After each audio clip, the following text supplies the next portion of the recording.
What is happening, everybody? Welcome to the show.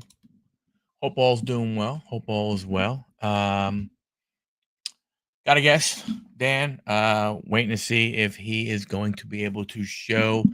I know he's in the middle of something right now, so not sure if he's going to make it. But hey, things going well, going well. Hope all is going well with you. We got bunch of stuff happening. What's happening, Locking? And how are you, sir? Uh, Hopefully Dan gets on here in a couple. We got some baseball stuff we could talk about, but I really want to talk about that with him. But football, I mean, nothing really going too crazy. You figure Indianapolis has gone ahead and named, Daniel Jones their starting quarterback, which I mean, I don't know if that makes sense or if it doesn't make sense. Uh, for me, I wonder if that means that they're basically saying, Mr. Richardson, thank you very much, but we're going to move on. I really don't know. Uh, it's going to be, going to be interesting to see what they do. You know, um, I gotta believe. I mean, I don't. Like I said, to me, I don't know why you wouldn't go with Richardson. Why you would go with Daniel Jones? It's not like Daniel Jones has proven more than Anthony Richardson, but excuse me, but that's the way, that's the way the NFL works and stuff, right? I mean, there's not a whole lot uh, you know, that can be done with it, right? I mean, it is what it is. Uh I would have given Anthony Richardson a shot. I mean, the truth of the matter is I think everybody knew that the kid has to play. Like that kid, he has to play to get better. It's not like he played a whole bunch. I think, when you look at when you look at his not I'm not saying I'm not gonna look at his stats because the stats I'm not, I don't care that much about right now. I know a lot of people may care about stats, but that's not what I'm talking about. But when you look, he played 4 games in 2023. He played 11 games in 2024. That's that's still that's 15 games. You look at his college, right? I mean, he didn't play that much in college. I mean, in 2020 he threw 2 passes. In 2021 he threw 64 passes. In 2022 he threw 327. So in reality, he really only played 1 year of college football. He probably sucks, but they may as well lose their way to the high pick. Yeah, I guess, you know, I mean, when you sit back and you look at it, that's what it kind of makes it out to be. That the guy really is just going ahead. The team has made a a decision that says, hey, you know what? If we go with Anthony Richardson and we suck, oh well, that's fine. If we go with Daniel Jones and we suck, well, guess what? That's fine too. Uh, but I gotta believe a lot of their hope, if you want to call it that, is that Arch Manning can be their guy. You know, but is Arch going to want to follow Uncle Peyton? I mean, I think that would be a tough one. But I mean, they're not going to be that good. You look at the Saints. I mean, unless the Saints do something with their quarterback, you know, they're not going to be that good. They're going to go with Spencer Rattler or what is it, Showball, whatever. I don't even know how you say his last name, right? So so they're not going to be good. So you could have those two teams that are battling for the number one pick, which is crazy. In that that's Grandpa, and that's that's Uncle Peyton, which is crazy. I'm not sure which one of those would be a good place to go ahead and have him, follow. Even if you find a quarterback, you have to get their Mahomes. Yeah, and that's the thing. That's the thing about the AFC, man. The AFC is freaking nuts. It's nuts. You know, Josh Allen, Drake May, Lamar Jackson, Joe Burrow, CJ Stroud, if T-Law becomes something, Bo Nix, Patrick Mahomes, Justin Herbert, that is flipping loaded. Yeah, Burrow, yeah, that's friggin' loaded. Loaded. I mean, it's crazy. I don't know what Cam Ward will be with the Titans. You know, maybe he's good, maybe he's not good. I mean, who knows? We'll see. Uh, but I don't know, man. It's I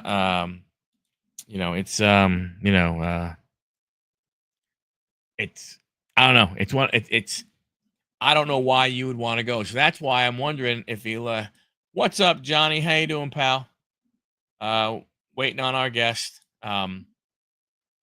That's why I wondered, does he look and see? I know that's why we were talking about it last night on Dialed In. I think Arch Manning is going to sit back. He's going to play college football. I don't know if he'll win the Heisman or not, right? I don't know. Maybe he will, maybe he won't. Um, but we'll see what happens then.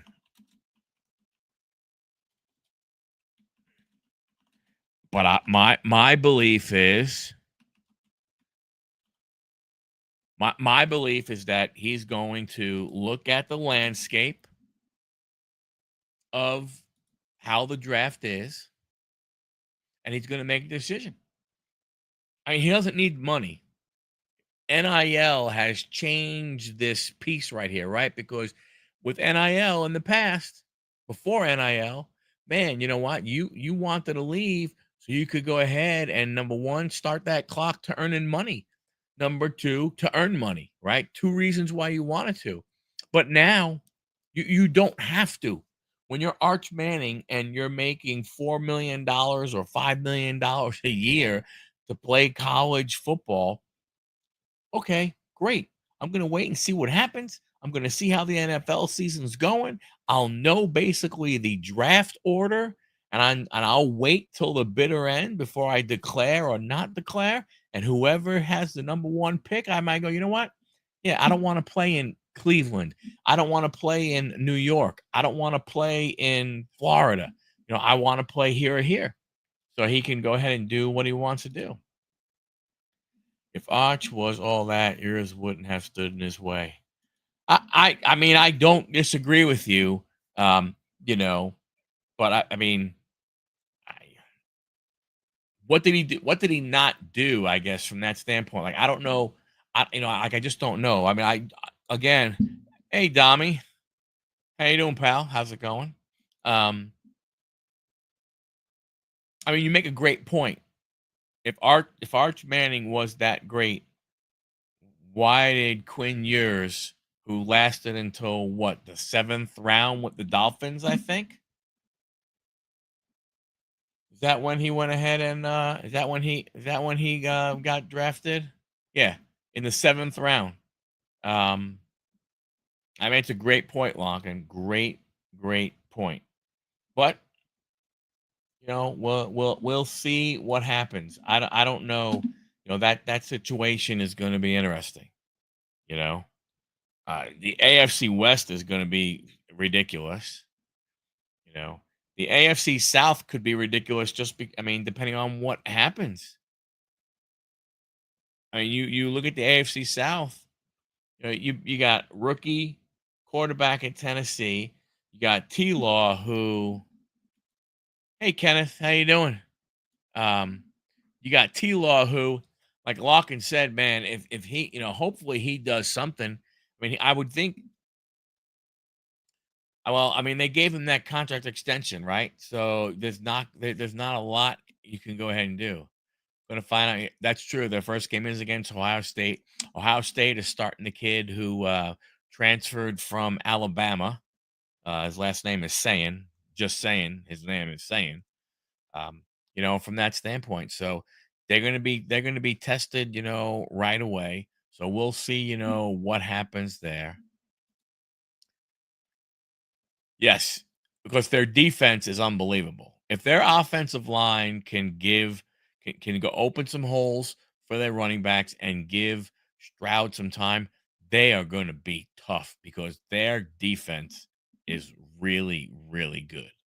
So again, we'll see. We'll see what happens. I don't know for sure. Nobody knows for sure. um, but it will be interesting. There's still a lot of ifs, man. Still a lot of ifs. From that standpoint. I mean, the AFC North is ridiculous.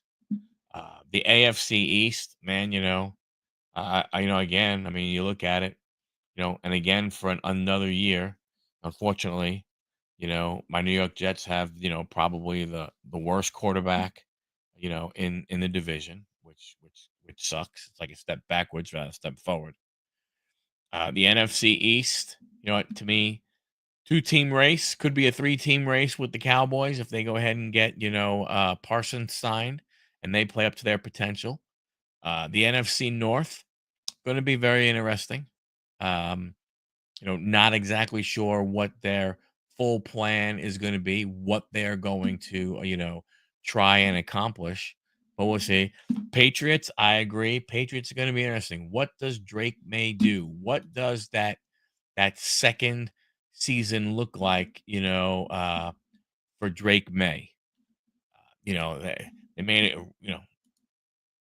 They made a good pick. They had that running back, so they're kind of like a um, what do you want to call it? Thunder and lightning type thing going on and everything. So it'll it'll be interesting. They're another interesting team. You know, uh Buffalo's gonna be Buffalo. Miami's Miami, right? I mean, they're gonna go, I think, as Tua goes ahead and takes them. I'm trying to find something. Having a hard time finding it. Falcons, yeah. What's Michael Penix going to do? How well is Michael? How good is Michael Penix? Can Michael Penix, you know, um, show that he was worth getting drafted where he got drafted? Um, you know, I don't know. Again, I just look at it from a standpoint of another young quarterback that a team is really, uh, really going ahead and putting it. In my opinion, they are putting a lot of pressure on the kid, but that's okay. There's nothing wrong with the kid having pressure on him. I mean that it's fine. You know, I mean it's not like they have too much to go. I mean they have a lot to play for. I mean again coaching and jobs and all the other kind of stuff. But what are you gonna do? The Falcons. I mean, look, Washington Commanders, and I know John's not gonna like it, but you know what? Hey, Jaden Daniels, what is he gonna be okay in his second year? I'm not saying he won't. I mean, but who knows? Year number two, who knows? I mean, there's so Minnesota Vikings, JJ McCarthy. I mean, they're basically. Now that is what you talk about, a team that is taking a large risk, a big risk. You're talking about a team that went what 14-3, or were they 13-4 in the playoffs last year, and they go Sam Darnold. Hey, thank you very much. I can understand they probably didn't want to pay him because they have JJ, right? But man, you go from that to basically a rookie quarterback. So you know, we'll go ahead and see what happens. John thinks that Jane will be fine, but as you said, you never know about. Yeah, you never know about any of these guys. I mean, no one knows. The Rams. What's going to happen if the Rams, if they have to depend on Jimmy Garoppolo because Matthew Stafford, can't play. Who knows what they become? So, I mean, Denver's starting a second year quarterback. So, you know, when you look at it overall, Chicago, I mean, even the Bears. I mean, there's a lot of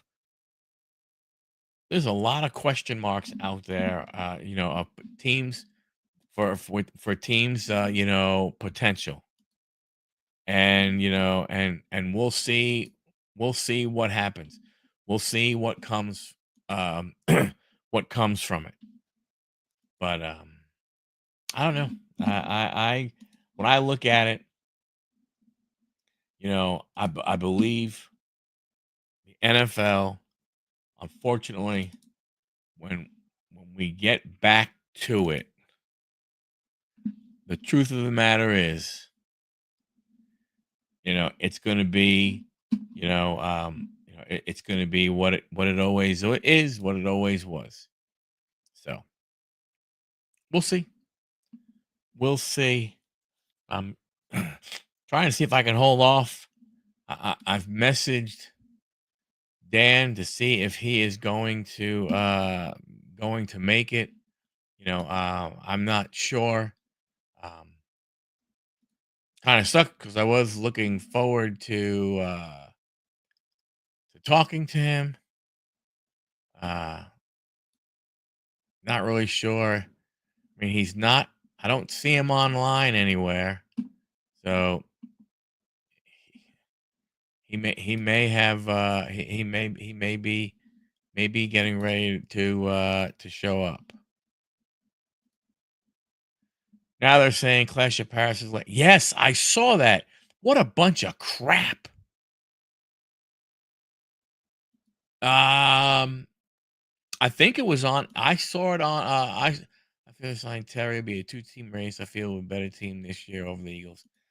Ah, Eagles are tough, man. Eagles are tough. They're together. They are. The Eagles will be tough. I saw it. I think it was on X John. Let me see if I can go ahead and find it and pop it up on the screen. I don't know what that means for everything else, though. That's the part that I'm not sure of. I'm trying to go ahead and find it. Sorry for looking down rather than looking at you guys. Ah,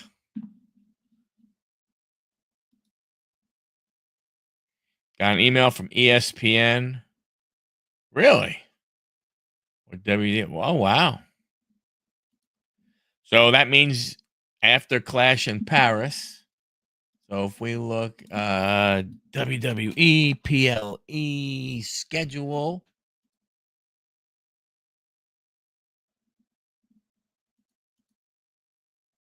Yeah, so that means if Clash in Paris is the last one, WrestlePalooza is in Indianapolis. Worlds Collide, that was WWE Triple A. No Mercy, but I think NXT is going to stay, if I remember correctly. So basically, we would lose out on Crown Jewel, and we will lose out on Survivor Series. So we'll see what happens. First ESPN show is that stupid WrestlePalooza that they made to go against AEW. Yeah, and I saw that Saturday night main event, even though on their calendar they had it to be determined. They had it as like November 1st. It's not. It's going to be November 13th, and that will be John Cena's final match. So, um, I I don't know.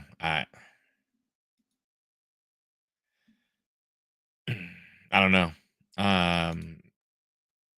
Not too not too happy about it. Um, we will see what happens. But I don't think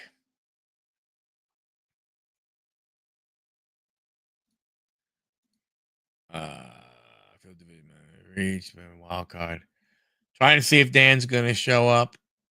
I don't see him online anymore, but then again, I could be wrong. Let me go ahead and see. I'm gonna have to. I don't know how to mute this. Let me see if I can just see him there real. I don't see him. So hopefully he will go ahead and jump on. Um, uh, PLEs will be available on ESPN's new direct. Right. So, which means that come November, if you want to get, well, actually, come October, if you want to get Crown Jewel, because I think I saw that NXT's PLEs will stay on Peacock. So, come October, you're going to need to have the new ESPN. I I don't see that, John. I don't understand how NBC let them out of this contract early. I don't understand that. Um, unless to your point, maybe they said, "Hey, for the rest of this year, you won't need ESPN Plus. You could get it someplace else." So I don't know. That's it's disheartening. It stinks. Wasn't planning on potentially having to get ESPN Plus until next year to be able to watch the PLEs. So now we'll have to see what is happening. Let me message Dan one more time.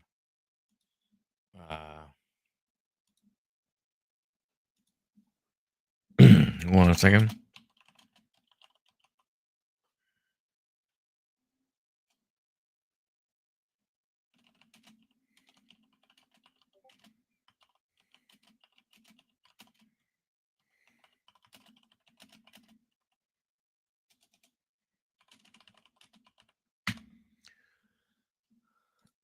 I haven't seen the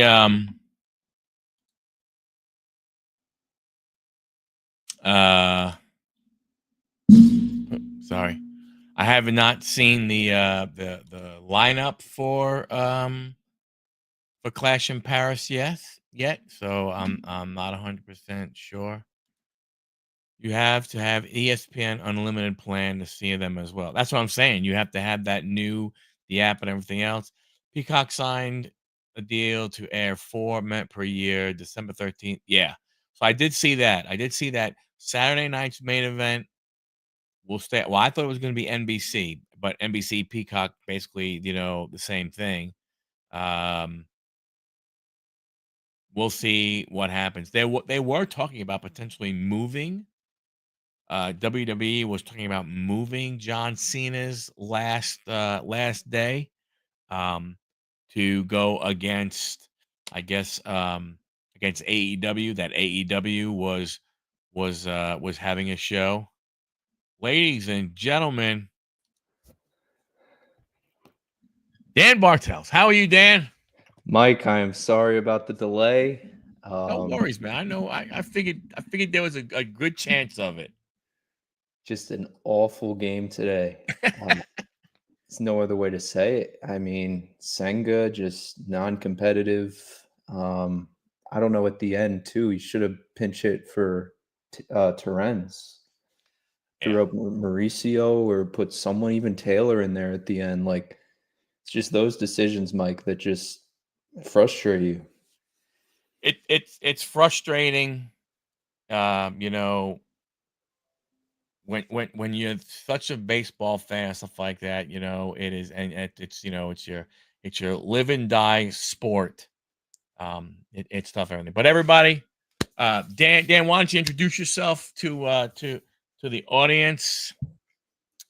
Yeah, I am love the Mets, big Mets fan. This ride and die with this team. I work at the Post. I do some social editing stuff, so anything you usually see online, good chance I helped get that up in some capacity when I'm working, obviously, and it's been good. I can't complain, and I'm from Long Island, so local. And it's just day by day with this team, Mike. It's just we're trying, we're trying. I hear you.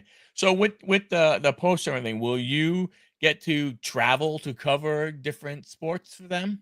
Yeah, so I've covered some things in the past, like the Knicks game 6 last year against the Pacers. They sent me out to Indiana. Probably stuff with the Giants this year. I'll be out there with MetLife, and if there's like a big event, sure, Super Bowl or whatnot. But yeah, right now it's kind of just local, around the area. If there's a pop-up event or something, and like last week, I went to Del Barton High School in New Jersey, and Volpe was having a camp with the little kids and stuff. So, popped over there and got some footage of it. So, little things like that. Well, that's good. Yeah, it's not bad. That's good. That's good.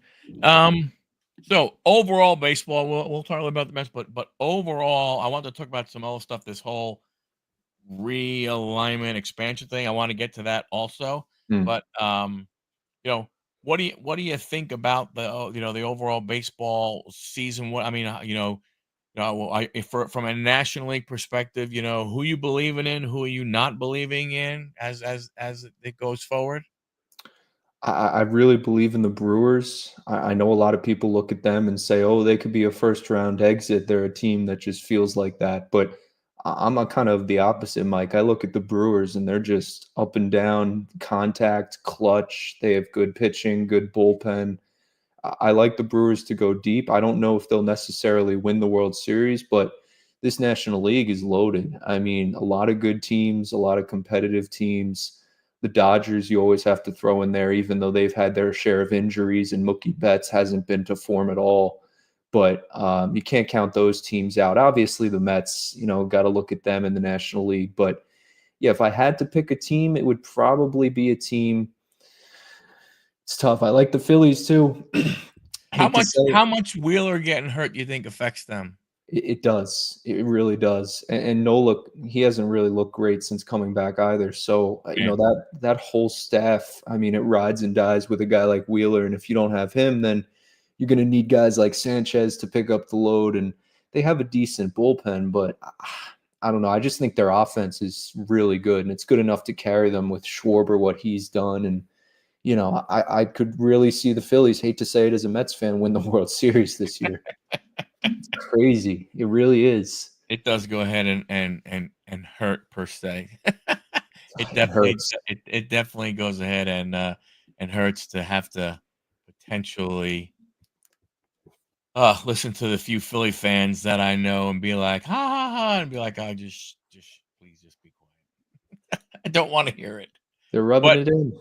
oh, yeah, I mean, I don't know, there's 2 teams that I've never been able to root for, even if they play each other. I just, you hope for a tie, and that is the Yankees and the Phillies. Right. Yeah. Yeah, You know? 2009, you were probably sitting there saying, I don't really care who wins this, Yeah, Ugh. "Hey, Sean, how you doing?" And then, uh, you know, then here on this channel, we refer to them as the baseball team from Georgia. I refuse to call them by their name because I can't stand them so much. And then having to live here and deal with the crap because I live, gosh, I don't know, maybe 8 miles from from the Battery. Oh, wow. Yeah, now that doesn't mean we go a lot, Mhm. but yeah, it's terrible. Now my son, he was born here, but he was brought up right. He's a Mets fan. Mm, He's an Islander fan. He's a Knick fan, stuff like that. He is a Jet fan, which I know you're a Giant guy. That's okay. mm. It's all right. You know, Hey, positive, Sean, look we can out. boot your ass. Don't forget about it. Don't forget, Sean. But I don't know. I mean, the National League does. I mean, You can't, even though it's like San Diego, even there, they're another team where, with that offense and stuff, with the bats that they have, if they get any kind of pitching, they could be the exact same way. They're another team that's gonna, be there and stuff like that. You know, Yeah, I mean, Cincinnati ain't far behind. I mean, what if we go ahead and I don't know what they're doing today, but or if they're playing, but I mean, we could they be got the tied late with them after today. right, they have the late game against the Angels, so we'll Man, see. Yeah. you know, and and our schedule, the Mets schedule is not that easy the rest of the year. There's a lot of tough games on that one. And you look at the teams that are in front of the Mets, the Cubs.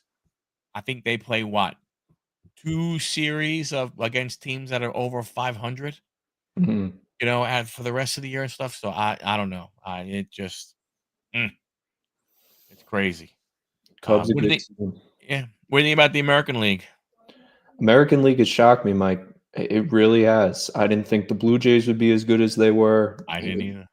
The Yankees, I mean, they've been up and down all year, but I really look at the Blue Jays as a really competitive team. And then, the Astros, too, what they've done is unbelievable. I think, bringing back a guy like Correa, that is just, great stuff to see. And I like them to go pretty far. If they get matched up against the Yankees and the holes that they have, and you're hearing the writing on the wall with Aaron Boone, that could be a first round exit for the Yankees at the hands of the Astros. So, I'm looking at them definitely to continue. And then I don't know. There's teams too. Like I don't think the Red Sox obviously a player this year, but they could hurt the Yankees this weekend too. Big series coming up for them. So you got to watch out for them. Watch out for the Royals, who have been very hot. They've been a Yeah. very good team of late. So, but I like the Blue Jays this year. I know the Mariners too, but not as much as the Blue Jays. I really like them this year to go on a run. Yeah. The thing that has surprised me about the Mariners is that that starting pitching staff just hasn't been as consistent as they were, in the past. Now they did deal with some injuries, but overall, I mean, like, you look at Kirby.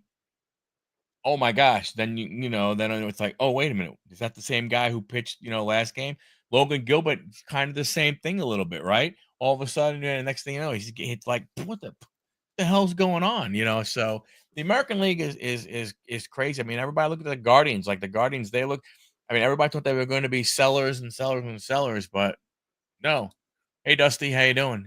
They wound up, not going ahead and selling their guys, and now look at them. I mean, they're in the thick of it.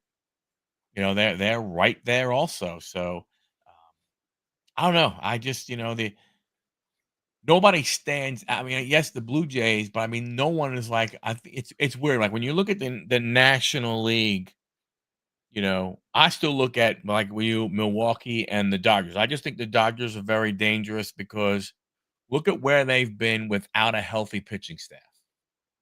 Hmm.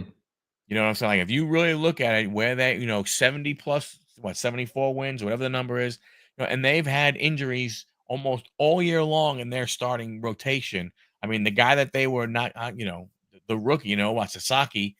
I mean, I don't know. We don't know really what's going on with him, but if they lose him, they lost what is it, Glass now for a while, right? You Yeah. know, Clayton doing it is, they got rid, they shipped off Bueller. Not that that's I think a big loss for them, right? But other injuries here and there, they've piecemealed that together and they're 70 plus wins. Shows what So like to your point, they're hard to go ahead and count out. Because if their pitchers come together, they're going to be tough. Now the bullpen, I don't know what the hell happened. I mean, Tanner went ahead and got that contract, and then he just went. What yeah, the hell? I it's don't, crazy. I don't necessarily understand what the hell happened, with him or anything. But I mean, it's another one of those guys where, um, you know, you don't know what all of a sudden when you go to a more pressure situation of what goes ahead and happens to you. Like there are a lot of guys who have, who do well in situations on certain teams where even though they look elite as a closer or as a starter or something like that, then all of a sudden, they get thrown into a situation where now winning is an expectation. Going to the World Series is an expectation. It's not a, hey, it's a really good season if we make the playoffs. Mhm. It's a really good season if we're competitive, right? We've seen that, and I mean, I hope. I mean, well, I shouldn't say I hope Scott gets over that because part of me then they stand in our way. You know what I'm saying? So Mhm. it's one of those types of deals and everything. There's You a know, good chance we see the Dodgers round 1 if you're a Mets fan. It's Mets wouldn't have home field advantage, obviously, being the better winning team in LA, but yeah, that's a scary matchup. And even too, like, they piece things together, as you mentioned, like optioning a guy down today and Alexis Diaz to AAA, Oklahoma City for the Dodgers. That's, he hasn't been great this year, but their ability to just say, all right, this guy was once a good pitcher. Like, would the Mets ever option Reed Garrett? Probably not. They believe in Reed Garrett for whatever reason, rightfully so. But these guys too, like a Stanek, you could say, and he could be DFA'd any moment. But the Dodgers just find a way with their payroll. Andrew Friedman, great executive, and yeah, they're a really good team when they get yeah. it going. Dusty is a Reds fan. That's why it's funny. I went ahead and I made a comment in our group chat and everything on X and stuff, and I said, right now, I don't think David Stearns is a do whatever it takes to win a World Series GM. I'm not saying that it might not change. And people are like, well, what did you want him to do? Who do you want him to sign? Who are they? It's not necessarily even just signing guys. It's you talk so much about the guys in the minor leagues, but then you leave them there. When you see when you see the Mets have a deficiency, I mean, any GM. That's what I'm saying. Like I just, like Andrew Freeman. Like to your point, oh, we need X. Okay, go get X. Hmm. They don't. No, they don't go ahead and second. They boom. They need X. They go and they get it. And stuff like that. And maybe Stearns again, maybe things will change, stuff like that, with him, and he'll be that type of a guy. And I know people go, "Oh, come on, look, he made the trade for Yelich." Okay, that's one. Right. It's not like he has a history of Yeah. making big time deals, bringing in all these guys. And again, you know, Milwaukee market very very different than New York. I completely get it. And I mean I like what Stearns is doing. Again, I just hope he goes ahead, and says, "Okay, you know what? We got to go." Okay? And cuz the other thing is you're going to keep trying to wait on these young guys. I don't care what anybody says. You bring up some of the young guys and you think and you kind of label them as the quote unquote the I don't want to say saviors, but the next group that's going to lead to the promised land. It's a lot of pressure to put on a friggin' 22-year-old kid, a Sure. 23-year-old kid, man. It's You a know, lot. I Yeah. mean, think about it. I mean, That's why you're McLean. you're a young guy. I mean, think about, if you coming up through the minors and you're really good and everything. You're gonna go to New York and they're gonna expect you to do what? They're not expecting you to go ahead and come in and be average because we got that, right? Hmm. The team already has average. A lot of average. A lot of Yeah. average. So, Yeah. but That's why Nolan McLean, you call him up, he showed right away this kid has the mental fortitude to pitch in big moments, and hopefully that continues. And then you see the opposite of it tonight if you're a Mets fan, Senga, who just seems to be mentally unstable at times. And it hurts, Mike. It does. It's like the tale of two cities right here in New York. yeah. It's tough. Like I said, what, we have one starting pitcher and a bunch of long relievers. I Yeah. mean, Senga, 5 innings, 84 pitches. I'm sorry, that's unacceptable. Not for what he's project. Not now. The difference between projection of what he is and what in reality, but he's projected as a lot more than what we're seeing. Sure. So who knows? Who knows? But hey, what are your thoughts? Uh, I know that this is nothing official. There's some things being thrown around, but we heard when on Sunday night, Mr. Commissioner, who I guess there's 30 guys that love him. I mean, I think that's the only 30 that love him. Right. um, said, "Hey, expansion, realignment, and somebody proposed, this for the American League. At least, they were trying to keep American and National League. First things first, before we get like, what are your thoughts on expansion and realignment? I'm not a fan, and I'm not like saying that because I'm just like this baseball traditionalist. Like I'm open to new things. I think the pitch clock was a cool thing for the game, and a lot of us pushed back at the time and said, "Oh, why are you slowing down a game that has no time?" Well, I think we all can look back a couple years later and say the pitch clock actually kind of works, and it's pretty cool. So I'm not going to fully close the door on the idea of realignment, but on the surface, I'm not a fan at all. You're basically disbanding the American League, disbanding the National League for what? Travel of athletes that make millions of dollars a year. Like if travel is such an issue, then move some of the start times up so people on the East Coast can, go to bed not at 1 in the morning when we play the Dodgers. You know what I'm saying? So there is a little bit of that going on where I just think there's flaws in it. It sounds cool on the surface. Oh yeah, put the Mets, the Dodgers, Phillies, and the Red Sox in the same division, but it loses the sacredness of the Subway Series. I mean, Subway Series is cool because you see the Yankees twice a year for 6 games. Like, Yep. and if you're going to see the Yankees 19, 20, 25 times a year, that's just I think it's going to lose a lot of its value very quickly. So I'm not really a fan of the realignment. And I don't like, again, how they cite it because of travel and stuff like that. You could say the media, sure. I don't like how you're sending media members across the country. That's tough on them. But nobody cares about the media anyway. It's really the players that they're talking about. And it's like, these guys make millions, man. Are we really going to be bringing up travel? It's really what it is, Mike, is Rob Yeah. Manfred wants more money in his pocket. That's really Mhm. what it is. Yeah. Well, I saw the one which made absolutely zero sense, where it was both New York teams, Boston and Philadelphia, was in one. How are you going to take four of the top spending teams in baseball, put them all in one division, and then potentially, you know, what, only two of them make the playoffs? I mean, I don't understand. I mean, now this one that I saw from the American League, at least it keeps the American, keeps the National League.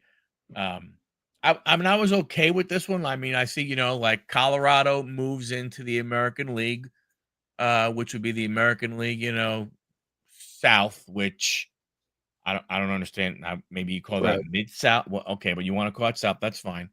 Um, and then Portland or Salt Lake City getting an expansion team. I mean, I don't know about you. I play fantasy baseball. I don't know where we're going to get enough pitching. Forget fantasy wise, but real Major League Baseball, where we're going to get enough pitching to go ahead and see what the talent is if we add two expansion teams. But No. to me, to your point with the travel, what does this do unless you drastically change the scheduling, Hmm. right? Like, if you're not going to change the scheduling, who cares? Seattle's still going to have to travel to Boston and Baltimore and New York. Like, I don't, I don't understand that part from the realignment and adding, going from, adding another division, going from three divisions to four. I mean, to me, whatever. I mean, they do it in football, they do it in hockey. I mean, okay, who cares? But I don't know how this affects the travel unless you completely revamp the schedule. Yeah. You Or know, just completely disband interleague play. I mean, that's really the point we're at. And again, like that's why I think the American League, National League, like maybe they'll have the names and concept, but it's not going to be the same thing as you mentioned. You have the Rockies in the American League. It's just going to be such a big mess and a headache, honestly. And it really comes down to money. And It's sad. They just wanna be like the NFL. They wanna put these teams in their own, divisions and have someday, hopefully, maybe they want a team in Europe or something like that, which I think would just be a mess, honestly. They're just destroying the game of baseball, Yeah. and it's awful. Yeah, I can never understand it. Um, again, I don't know what your plan is. Again, you're like, so, I mean, to your point, if you eliminate the interleague stuff, then at least this realignment kind of sort of makes sense because then you can say, okay, hey, guess what? Seattle, well, I'll say Portland, Las Vegas, Los Angeles. You guys will go to the East Coast once. The East Coast will come out here once. And then you'll figure some other stuff out. But even when you look at the friggin' National League, this all new National League, which and they're saying Nashville or Raleigh. Hmm. So I don't get Raleigh being an option. I honestly don't understand that. I mean, I just don't. I mean, are you only looking at Nashville and Raleigh because you want to keep this down here? No, Yeah, Charlotte. No, see, Charlotte would make a hell of a lot more sense than sure. Raleigh. You know, but I think, unless I'm mistaken, the way the baseball stuff works, and being more involved in baseball maybe than me, but Nashville, Raleigh, or even Charlotte, they have to get some kind of approval from the baseball team from Georgia, don't they? Yeah. I think they need 2/3 approval from the league as well. I mean, there's a lot of hurdles they gotta jump through, and again, like going back to your Portland point, I don't really like that as a city particularly, but it is what it is. And one more thing too, like I think if we're gonna, interleague, if they disband it or not, that remains to be seen. But do it in a certain way too. If you're going to travel to Ohio, let's say, right, and the Mets have a road trip to play Cincinnati, well, in the same breath, you have to play the Guardians at the same time. Like if you're going to stay in Ohio, stay there for a week, stay there for a week and a half. Like Right. so it's not just jumping around from city to city. You're going to go to Florida, play the Marlins, play the I can't think of another team in Florida right now, but Raise. thank you, Rays. Yes. And so it just makes a little bit more sense that way, but to cite travel as a way to disband baseball, that's a load of what. I mean, how many? So there's 30 teams right now. How many teams are not? How many teams are walking through the airport? Standing on in the TSA, getting on a United flight. Yeah, not many. you Right, you know none. what I mean? I Yeah. mean, it's sometimes when you talk about it, it's just absolutely ridiculous from that standpoint. It's like, what do you mean? I mean, what do you mean these guys, they have the best of everything, right? You know, they stay at a hotel. They're not staying at a Red Roof Inn, right? They're staying at high-end hotels. They're eating top-notch food. They have the best trainers, I mean, maybe not as good as all the sport, but they have great trainers. They have great training staffs. They have great doctor staffs. And you have to sit on a plane to fly, from New York to Texas. Poor babies. I mean, I don't know. Yeah, or are they riding the bus? Yeah, I mean, well, maybe when the Yankees play the Phillies, maybe they take a bus. But for crying out loud, you ain't taking a school bus like we did in high school. Right. You're Yeah. taking a nice luxury, buses and everything. But I just don't understand it. I mean, I mean, you know, I don't know. Are there too many games? Does the schedule do they need to shorten the amount of games to give more days off if this is what they're talking about? Because the truth is, what's the difference? I mean, you know, what are they how much are they really gonna shorten the travel? Yeah. I You don't know? There's really no way to do it. I mean, you could cut down on the games, but, it's like how many games are we gonna cut down to? 140, 120? I mean, it's a mess. It really is. I don't know what the solution would be. I mean, you could start the season a little earlier, you could start the season a little later too. I mean, but I don't know. I really don't. Yeah, it's gonna be interesting. Gonna be very Yeah. interesting what they do. See how they try and spin this, more and more, to the fans and stuff. Um, I mean, you add two more teams. I mean, maybe now this is even more of a push for the robo umpires because now you don't have to have as many seasoned umpires calling balls and strikes. We can just have a guy with an earpiece and hear the computer say that was a strike, and he goes ahead and throws up, strike one, and so on and so forth. Um, but I just wonder. I was talking to a buddy of mine.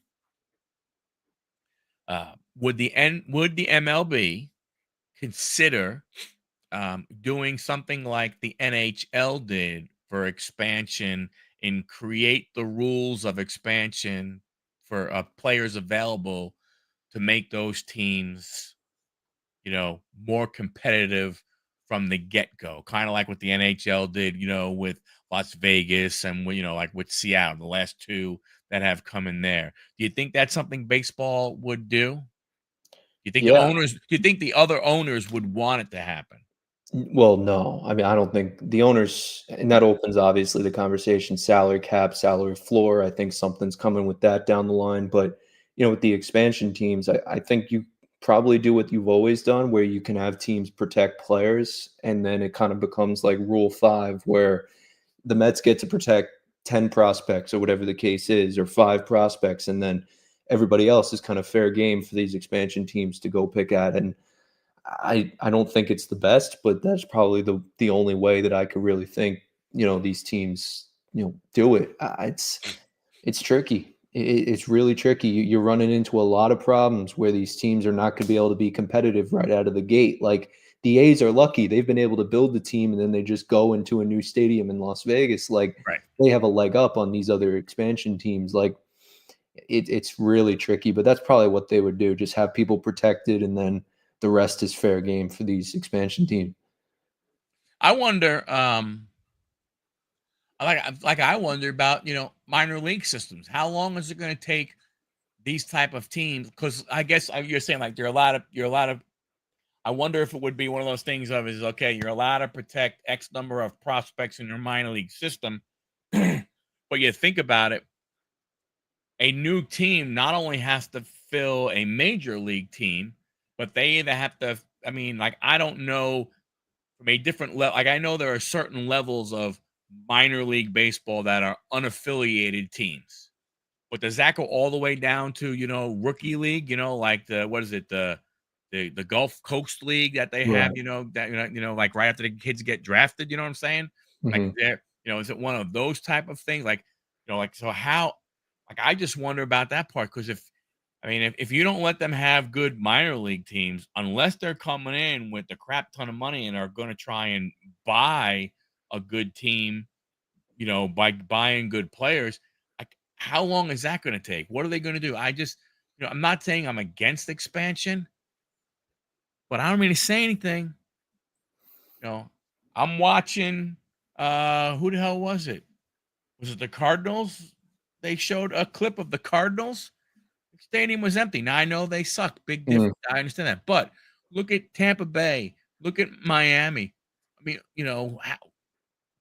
how are they drawing? You look at some of these things and everything, and I don't understand. You're going to expand. You already see you have issues going on, and now here you are. You're gonna add, a whole bunch of more players, that probably are not worthy. I mean, here we are. What's today? The 20th of August. The 20th of August, people. Think about it. And in the MLB, there are only like what, 8 guys in the entire league. both American and nationally. 8 that are hitting over 300. 8. I mean, and you want to add more? You want to add more? Maybe if you add more crappy pitching, maybe batting will go up. But the philosophy in baseball has changed so much now to the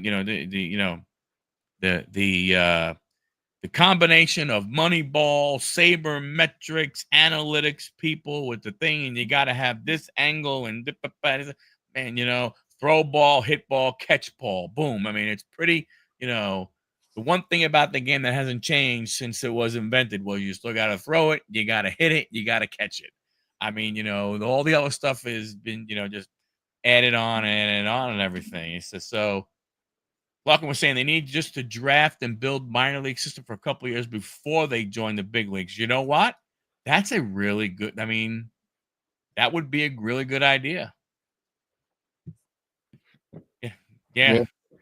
It would take a lot of years and a lot of money. Yeah, and I just don't. Like I said, if don't get me wrong, I understand why expansion happens. But I just don't know if you could. Baseball fans are not football fans, right? Football fans, even if their team sucks, the stadiums are still pretty doggone full. Yeah. You know what I'm saying?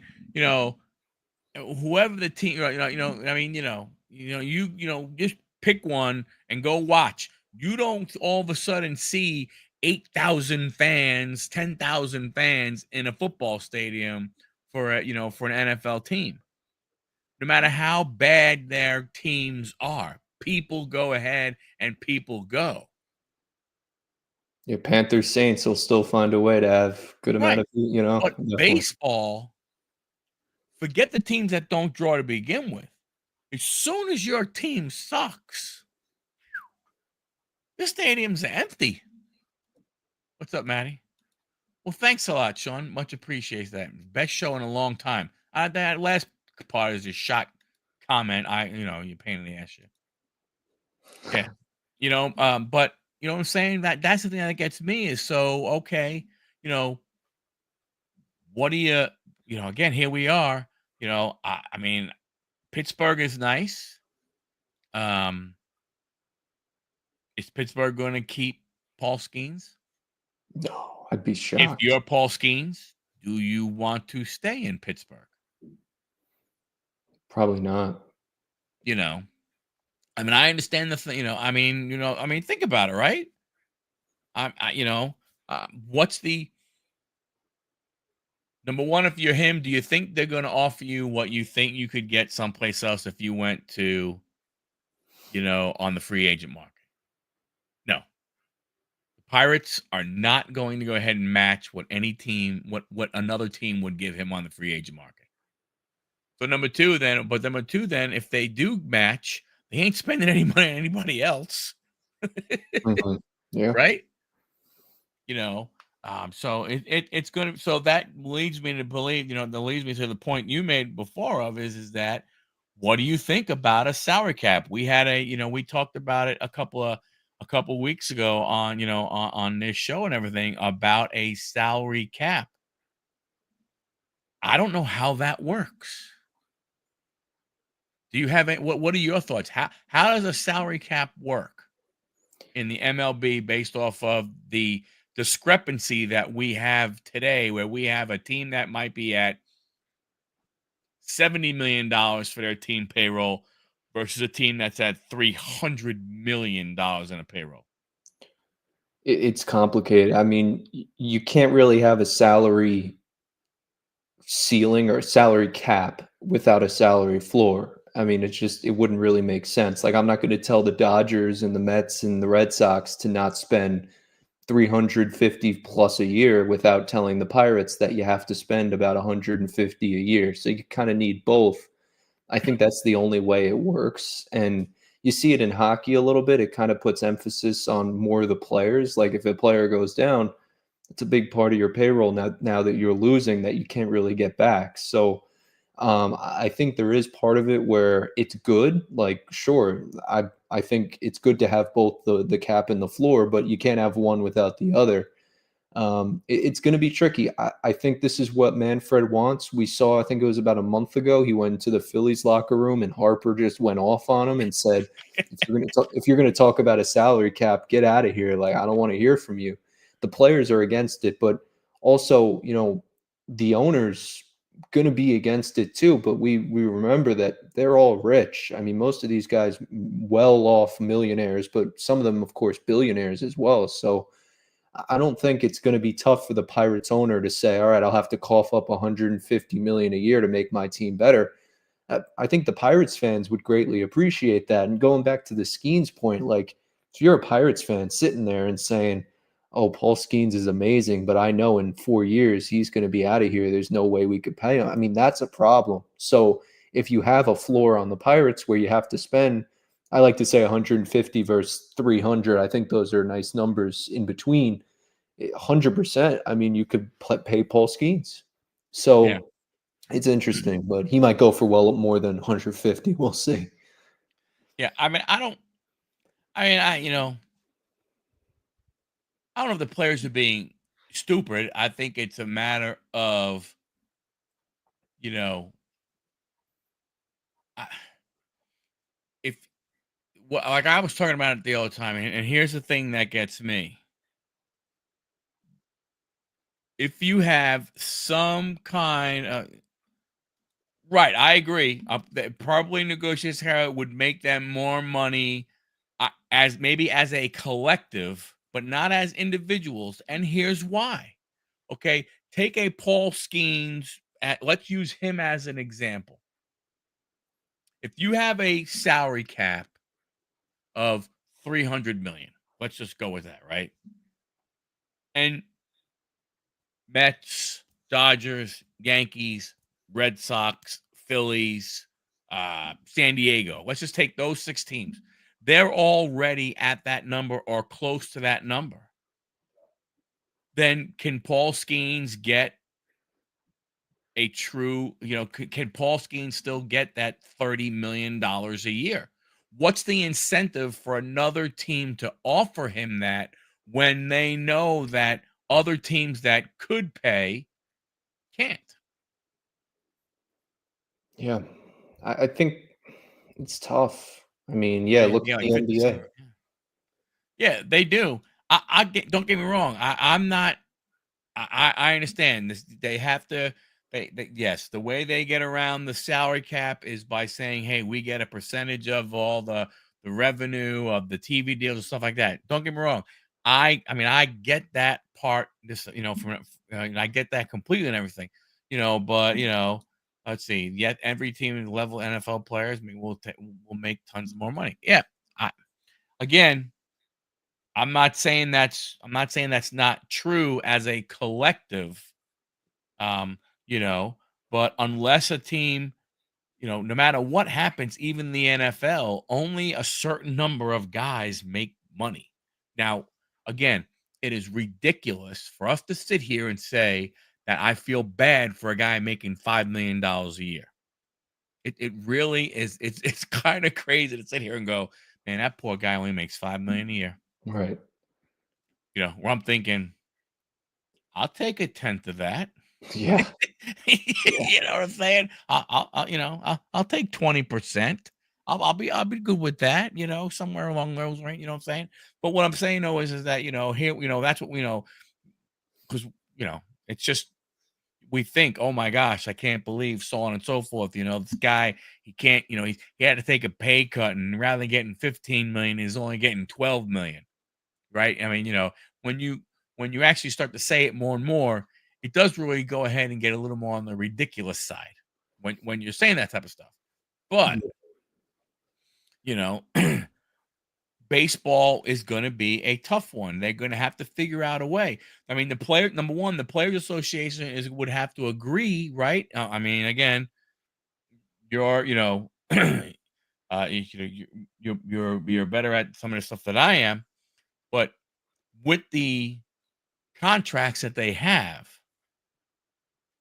wouldn't there have to be something that if they wanted to institute, let's say even if it was 3 years from now, a salary cap for every player that is going ahead and has a contract that's longer than that, wouldn't they have to try and figure out a way to negotiate something to to to to not go ahead and to pull that back somewhat? Like, is there some kind of, wouldn't a players association have to agree to let them go ahead and, like, I don't want to say renegotiate, because remember that's a whole thing that happened with Alex Rodriguez. When A-Rod went, when he got traded, when he was going to go to Boston, he was willing to go ahead and renegotiate that contract and take less money to go to Boston. And Major League Baseball said, no, no, no, no, no. Players Association said, no, no, no, Alex, you're not doing that. And that's how he got on the Yankees, because the Yankees were like, yeah. George said, yeah, I'll pay you, from that standpoint. So I don't, again, I understand there's a lot of moving parts to this type of thing. I'm not saying it can't be done. To say it can't be done is ridiculous. But when I step back and look just from me, I go, okay, how do you tell Juan Soto and Shohei Ohtani that somehow they have to give money back, or else they're, in some way, shape, or form? Yeah, those are good examples too. I was gonna say, Soto absolutely, and of course Otani. Like, I think it would just be an instance where they're grandfathered in, like they've signed their contracts before the salary cap was implemented. It's gonna be a weird optic, right? You're having Soto making almost double what anyone else is making, but that's kind of what the case is now already. Right. So I think those instances, if those people get those contracts before the cap, which is why you're seeing a lot of teams, most likely with a lockout coming in 2027, like next year, it's going to be a lot of big free agents going to a lot of teams who, seeing a lot of extensions, I would imagine, cheap extensions, get this stuff out of the way and kind of grandfather these contracts in. I don't, you don't want to see Soto giving back money. I mean, that would just be a bad look for baseball. So, there's been a lot of bad looks for baseball. Don't get me wrong over the Yeah. past couple of years, but I think it would be an instance like that where it would just be kind of worked in automatically. Yeah. Like I said, again, I don't have a problem if they could make it work. I just don't like, I don't understand, you know, I guess from a standpoint of is if I owned a team, if I own Tampa Bay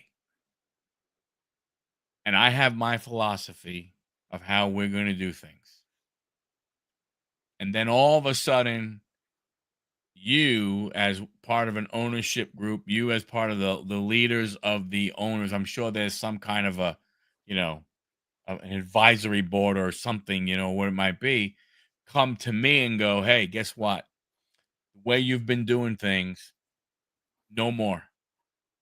You can't go ahead and have a you can't go ahead and have a 75 to 85 million dollar a year team salary.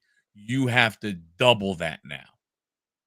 So that guy who was playing, the guy who's playing third base, I know you're paying him 4 million a year. You're gonna have to pay him 8 to 10 million a year now, right? Like I don't understand how that part works. Like, how do you come to me now all of a sudden tell me, hey, guess what? Here's what you have to do. Or if you don't do it, what, there's gonna be a fine? Or like I again, I know the NHL did it, and I'm not saying that it can't happen, but you're gonna have to have all the owners be able to stick together, and all, and the Steve Cohens and the Steinbrenners and the management group, the guys at the Dodgers, they're gonna have to convince, I think, some of these other teams that, guess what? Spending more money will make you more money. Because right now they don't have to worry about it. Mike Donald Sterling, the guy who got thrown out for the Clippers, way before your time. But Yeah.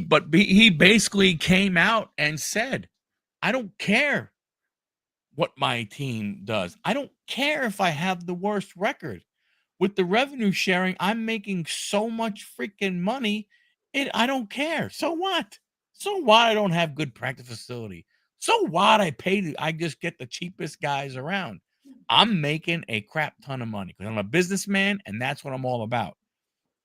I just don't, I don't want to see that kind of stuff happen. But what's wrong with baseball? There's nothing wrong with the game. It's funny to me to think that a salary cap is going to make more parity in the league. I don't know if that's going to happen. I mean, have we really seen it in football? I mean, how do the Patriots do what they do? If they manipulate the cap by getting people to go ahead, and getting a quarterback to agree, I don't need to go ahead and be the highest paid guy. I mean, like, are you going to have those type of attitudes? Like with a salary cap, would Juan Soto have come to New York and looked at the minor league system, look at the major league players they have, and go, "Yep, I will take less money to go there." No, probably not. And I think some of these teams, like you said, you'd have to kind of just cite competitive balance and say this is not competitive. I mean, teams like the A's, teams like the Marlins, it's not competitive, and you're hurting the game. And they could cite their analytics and cite their cheap payrolls all they want, but the fact is the fact. Like, you are hurting the game, and you're hurting the fans, which is really what these owners should be in the best interest of. Their shareholders, but who, like you said, these guys don't really care about the fans most of the time. So yeah, it's tough. I mean, that's the only thing I could think of. Just try to bring up competitive balance laws and stuff that are ingrained in the game, and just really hammer those home, and then have some repercussions, like have a tax 110%. Cohen's dealing with it all the time. Like, I know. so it would really hurt the Rays, obviously, but it would get them to get into check really quickly. So something to think about. Yeah. Yeah, I don't know. I mean, like I said, I don't. I mean, like I said, to me personally, I mean, I really don't care either way. Mm. If they have one, okay. If they don't have one, okay. I mean, because we've seen that for the most part, you know, spending a lot of money doesn't really guarantee you, championships. I mean, now does it guarantee you going ahead and selling out your stadium? Yeah, I bet you, if you're up there and you have a really good record, you're getting a good amount of fans every game, right? Your home attendance average is high. So from that standpoint, you're doing well, you're doing well there. But it doesn't mean you're gonna win no matter what, you know. Every time you try and a competitive thing fair, you ruin the true nature. I, Yeah, I mean, again, you're not wrong. It's you think about it, e- even with a floor and a cap, you don't have a level playing field, right? Yeah. Because and you think about it, Dan, if you went 150 million floor, but your cap is but your high end is 300, that's still a massive. I mean, that's double. I mean, it's double, Mm. you know what I'm saying? So again, you know, you know, I you're gonna pay bad players more money, It's the issue you run into too. right? I mean, you know what? Let's pick Chicago just for shits and giggles.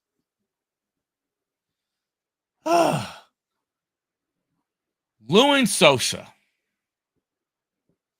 Lewin Sosa, I don't know what he makes for a dollar figure right now. Okay. But Mr. Sosa is batting 271. He does have 17 home runs. He has 55 RBIs. If he's making 5 million, is that all of a sudden now a $10 million player? Might be. Isn't that scary? It is. I mean, that's kind of it's kind of nuts when you think about it that way, right? from that standpoint. See, Reds fair share world champions, always been small market, good leadership, and with developed trainers. The culture is the ceremony winner. I agree, but you look at how the game, but how long have they, it's they're getting further away from those big red machine teams. Right. You know what I'm saying? From that standpoint. Um, 1990 was their last World Series. I mean, that's been a while. That's 35 years. I mean, yeah, you know, I mean, Mets are 86, so it's 34, same type of thing. yeah, But yeah, I hear right. you. No, but what I'm saying though is that big market, small market, right? A team, again, ownership very different. We had a small market mindset ownership as far as I'm concerned. You know, the Wilpons can blame Bernie Madoff all they want. I don't think it would have changed a damn thing. I think they were going to be the same type of ownership group that they were, no matter what. From that standpoint, everybody kind of said that Nelson Doubleday was the guy who was really, the one who pushed to go ahead, and sign some of those guys and bring some of those other guys, on. But again, from a standpoint of is that small market, big market. I don't know. Do they probably do need just that. I mean, I know they have some kind of revenue sharing right now, but obviously it has to be that, hey, guess what? Revenue sharing is not to go into your pocket. Revenue sharing is to go back into the team. Yep. Right? So if you're the owner of the Marlins and you get and and the number doesn't matter. I don't care if it's $5 million. I don't care if it's $40 million. I don't care if it's $100 million. Whatever the number is, it's guess what? This money has to be spent on the team, whatever it may win in whatever way, shape, or form it is, right?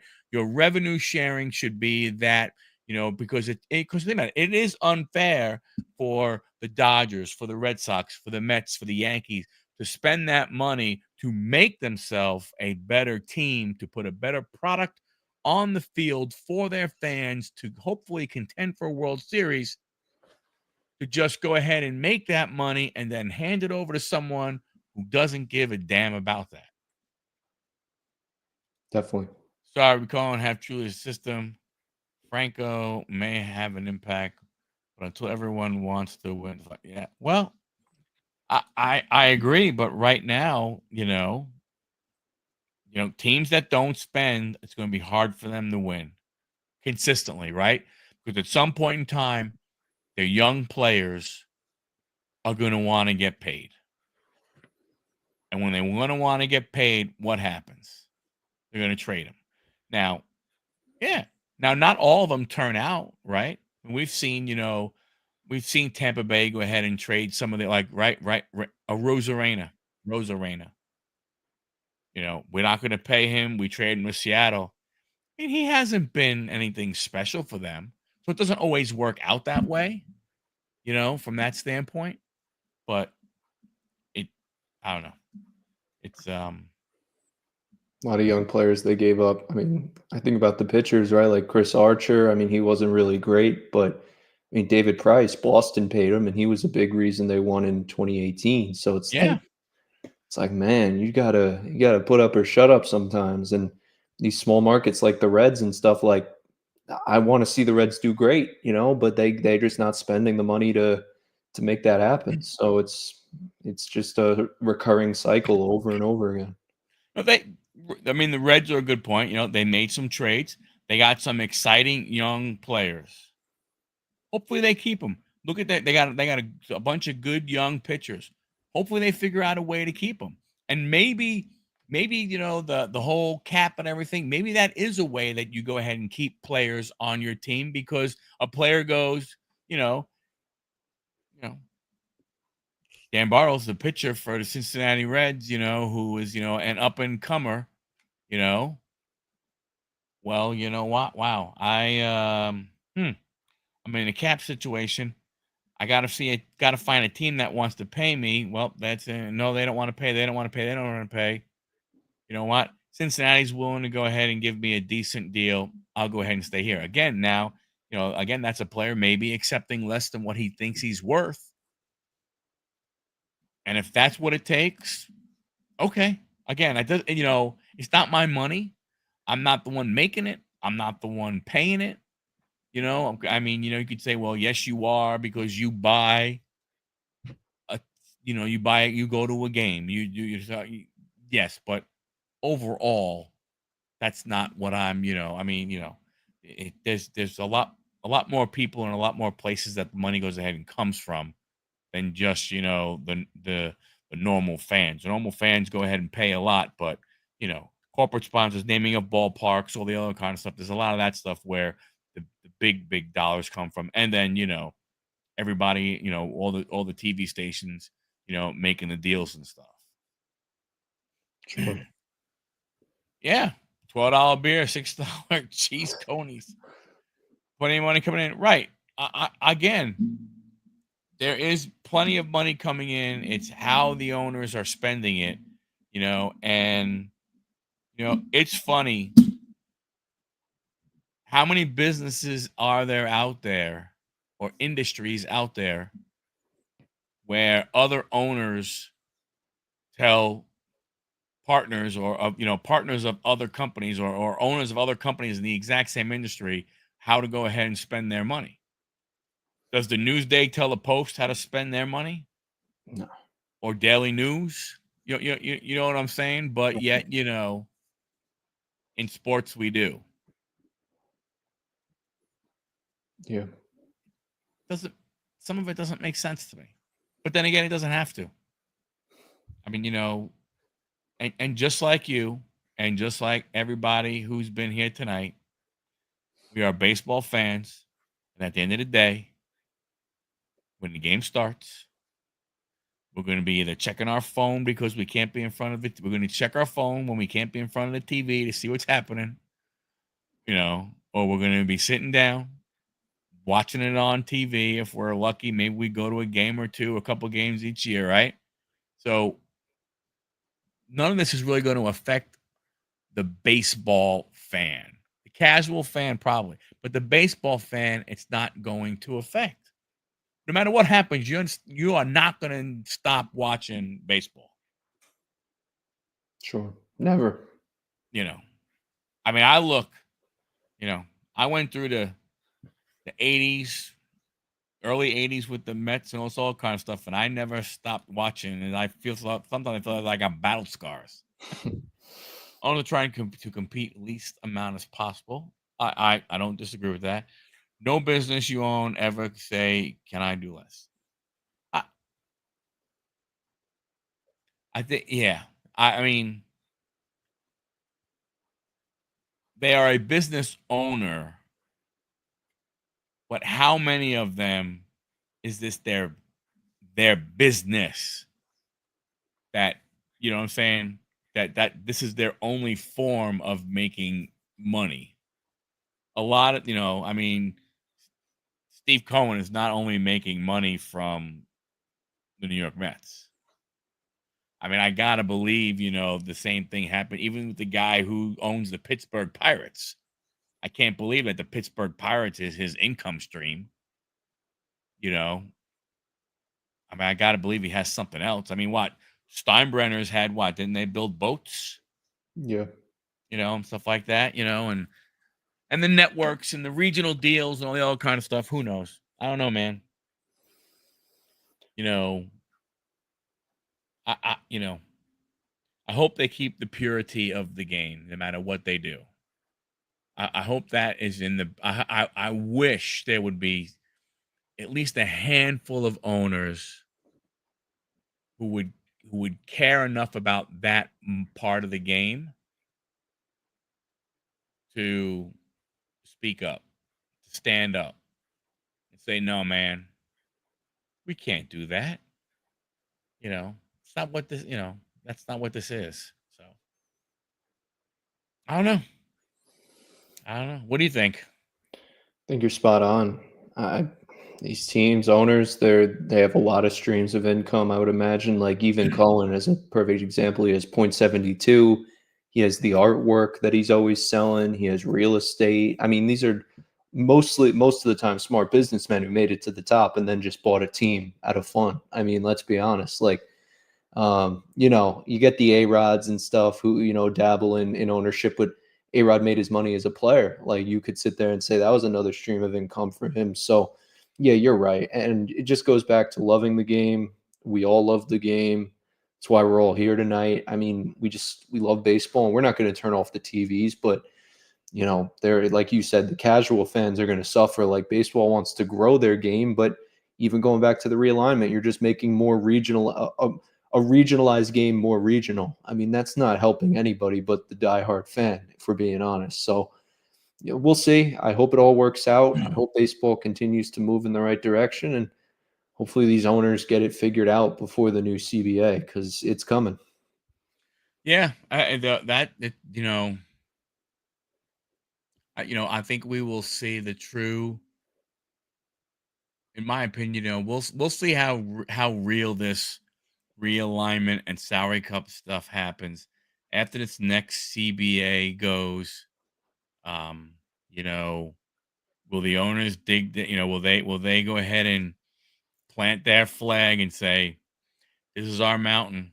We ain't getting off it. This is the way it's going to work. Players, this is what this is what has to happen, and we're not going to come off of X, Y, and Z. We can negotiate on all the other letters, but X, Y, and Z has got to go ahead and happen." And then at that point, it goes to the players. And do the players have enough, to plant their flag and go X, Y, and Z? No. We agree to A, B, and C, and then screw the rest of the letter. You know what I'm saying? From that Mhm. standpoint. Uh, yeah. It's tricky, Mike. A-Rod is part of an ownership group. It's the way a lot of them go ahead, and work. I think I misspoke too. I meant the Timberwolves, but also I meant Jeter too, dabbling with the Marlins, their ownership. But same thing. These guys are rich, but not like owners. So you got to toe the line. Yeah. We'll see what happens. We will Yeah, see what happens.